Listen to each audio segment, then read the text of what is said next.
So you're looking for the right dog trainer here in the Rye Brook area? You've come to the right place.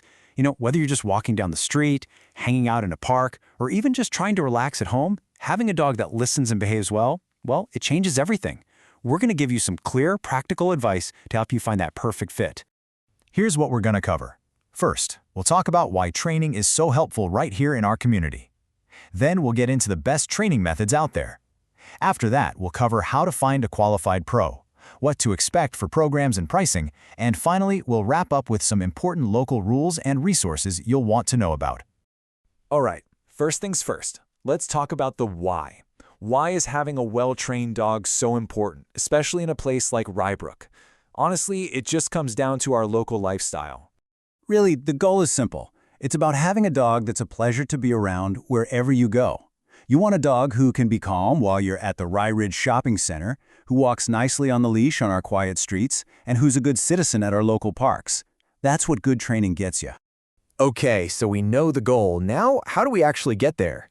Well, the single biggest piece of the puzzle is the trainer's approach, their core philosophy. You're going to hear this term a lot, and for good reason, positive reinforcement. It's the gold standard in dog training today. All it means is that we reward the behaviors we like. So your dog sits, they get a treat. It's that simple.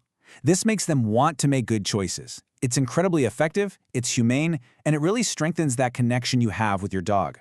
So you really have two different paths you can go down. Reward-based training, which we just talked about, builds a confident dog who actually enjoys learning and working with you. The other path uses intimidation, fear, or pain. And what science tells us is that this approach can create a lot of anxiety and can actually make bad behaviors even worse. So the choice is pretty clear. Okay, so we know we want a trainer who uses positive reinforcement. Now, how do you sort through the options and find someone who's a true professional? Let's talk about the who. You'll probably see a bunch of letters after a trainer's name, and believe me, they matter. Things like CPDT, KA, or KPA, CTP are great signs. They tell you the trainer has passed exams and is committed to science-based methods for everyday manners. Now, if you're dealing with something more serious like deep-seated fear or aggression, you'd want to look for advanced credentials, like a CBCC-KA. Think of it as the difference between a family doctor and a specialist. So, when you first talk to a trainer, you want to be ready with a few key questions. Ask them straight up about their philosophy. Ask about those certifications we just talked about. I'd also ask how they customize their training for life here in Rye Brook. And of course, make sure you're clear on how they track progress and what the total costs and policies are before you sign up for anything. With all that groundwork laid, let's get into the nitty-gritty, the different kinds of training programs you'll see, and a realistic look at what you can expect to budget here in the Westchester area.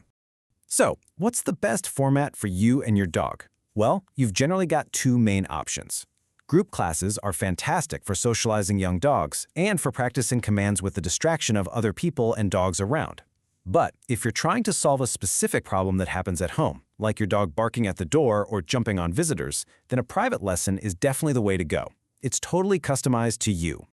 And here's a quick look at some typical costs in our area. For a multi-week group class, you're usually looking at somewhere between $250 and $400. A single, one-on-one private lesson often falls in the $120 to $200 range. This should give you a pretty good ballpark figure to start with. Okay, for our last section, let's tie all of this training back to our actual community. We'll go over some key local rules and point you to some great spots where you can practice all those new skills. This is where your training really pays off because it makes following the local rules second nature. Here in Rye Brook, dogs have to be on a leash that's no longer than 6 feet when you're in public. They also have to wear their rabies tag.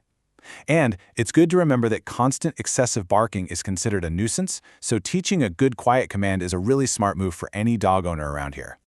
So, where can you go to practice? We have some amazing local spots. Crawford Park is right here in Rye Brook and has gorgeous trails perfect for working on that loose leash walking. Just a short drive away, you've got Ryetown Park, which allows dogs during the off-season, and Ward Acres over in New Rochelle has some awesome open fields. We hear this question all the time, and the answer is actually pretty simple. Here in Westchester County, you don't need a separate town-issued dog license. That state-required rabies tag that your vet gives you, that serves as the primary legal ID. So just make sure your dog is wearing it on their collar at all times. You know, when you boil it all down, the search for the right trainer is really all about one thing. It's an investment in helping your dog become a more confident, happy, and well-behaved part of your family, and a welcome member of our whole Rye Brook community. We wish you the best of luck in your search.